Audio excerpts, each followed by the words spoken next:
Hey, what's up? This is the TheBagSlapper coming at you with another initial thoughts review, this time about the indie game Untitled Goose Game, developed by House out of Australia. It's an interesting concept. I can't wait to dive into it. But first, if you like this video, if you enjoy it, please hit the like or subscribe button down below. I'd really appreciate that. I stream on Twitch and YouTube. I stream a lot of indie games. I also play a lot of Call of Duty. If you're into that, if you like my content, please join me there. And without further ado, let's start talking about Untitled Goose Game. Honk honk. In this game, you are a goose that bothers the inhabitants of an English village. And you use various skills, being able to honk, being able to flap your wings, being able to grab objects, and use those skills to complete specific objectives in the game. These objectives, you find them in a to-do list that pops up in each section of the village. So once you complete that to-do list, another section of the village opens up for you. There's also a hidden list, or not a hidden list, but hidden objectives. And those, you don't know what the objectives are, but if you do something specific, like for example, in the first part of the map, I locked the gardener out of the garden. That was a hidden objective. And once you complete it, you can see that on the list with the hidden achievements. So it's a pretty simple story. I like it a lot, actually. It's fun, and you're basically a goose troll. I mean, what's better than that? I'm a troll in real life, so being a goose troll while playing a game is a ton of fun. And it's entertaining, absolutely entertaining.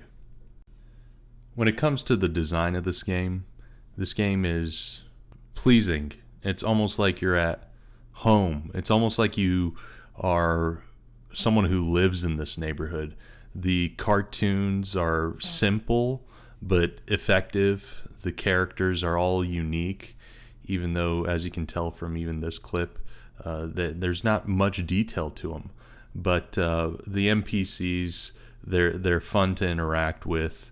Like I said, the cartoon style, it's almost homely in a sense. The music as well is entertaining. It's actually, the music was scored by a composer, Dan Golding, and the music is reactive to the game.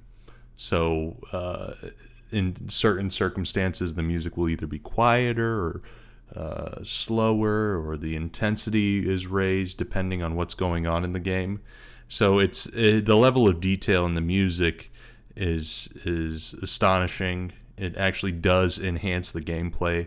It does kind of build the tension when you're getting chased by one of the NPCs with like a broom.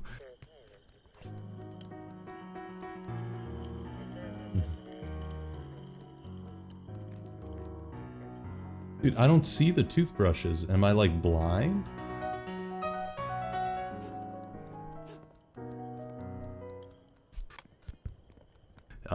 So I say that the design of the game is phenomenal.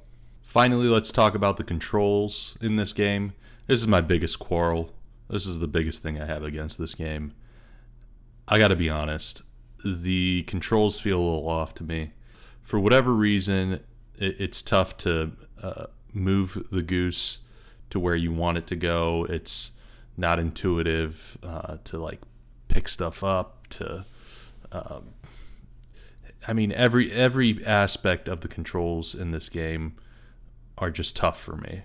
And like I've said in other reviews, potentially I'm a bad gamer, but I can tell you that it did hurt the gameplay value to me. One point I got upset with a rake that I was trying to pull, because the rake just wasn't dragging smoothly. It was like getting stuck on things, and impossible to move this thing around.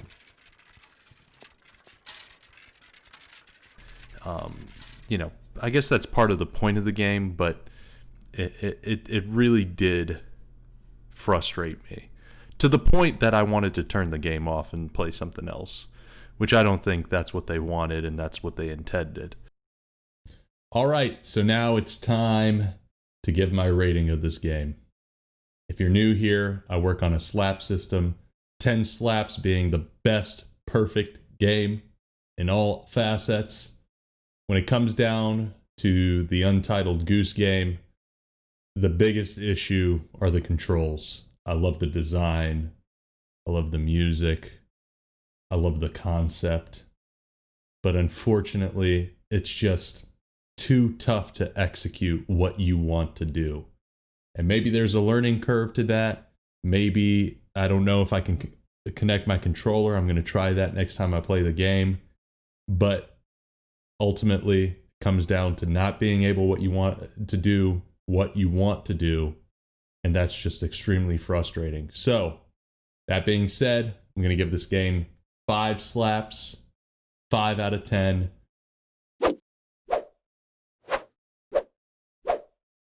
I'm going to continue playing it. I'm going to give a final review probably in the next month.